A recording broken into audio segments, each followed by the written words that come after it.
inshuti za El Santana TV aho muri hose ndabasuje kandi mbifuriza amahoro y'Imana, mukomeze mumererwe neza cyane kabisa. Uko bisanzwe rero mu makuru nsanzwe mbazanira inkuru nkuzana uyu munsi, ni inkuru y'incamugongo, ni inkuru ibabaje, ni inkuru idashimishije kabisa.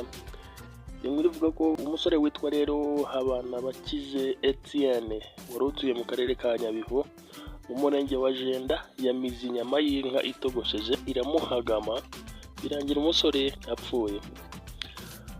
Uyu musore rero wo mu karere ka Nyabihu mu murenge wa Jenda yamize inyama y'inka itogosheje iramuhagama, bagerageza kuyimurutsa biranga birangira umusore hasize ubuzima.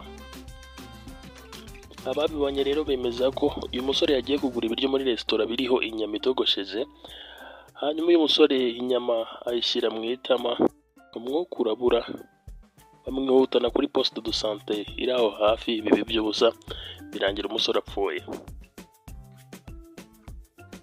Amakuru rero avuga ko abari bari muri iyi resitora babanje gukora ibishoboka byose kugira ngo batabare ubuzima bw'uyu musore Habanabakize Etienne, gusa ntibyakunda.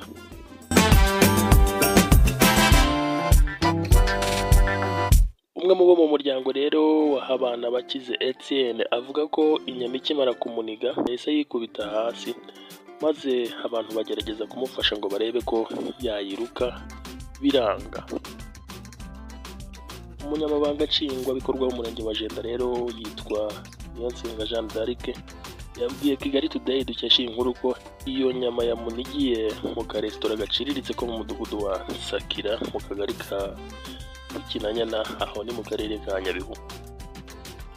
Gitifu rero w'umurenge wa Jenda Jean d'Arc akomeza avuga ko nubwo resitora zo muri ako gace zisanzwe ziciriritse, nta kindi kibazo cy'abaziburiramo ubuzima biturutse ku mafunguro cyangwa ibinyobwa bayafatiramo bari bagahuye nacyo. Jean d'Arc rero yagiriye inama abaturage ko mu gihe bari gufata amafunguro bajya babikorana ubwitonzi, nubwo ibyabaye bifatwa nk'impanuka, ariko ko mu gihe abantu bafata amafunguro bajya batapfuna bitonze mu kwirinda ingaruka byabagiraho.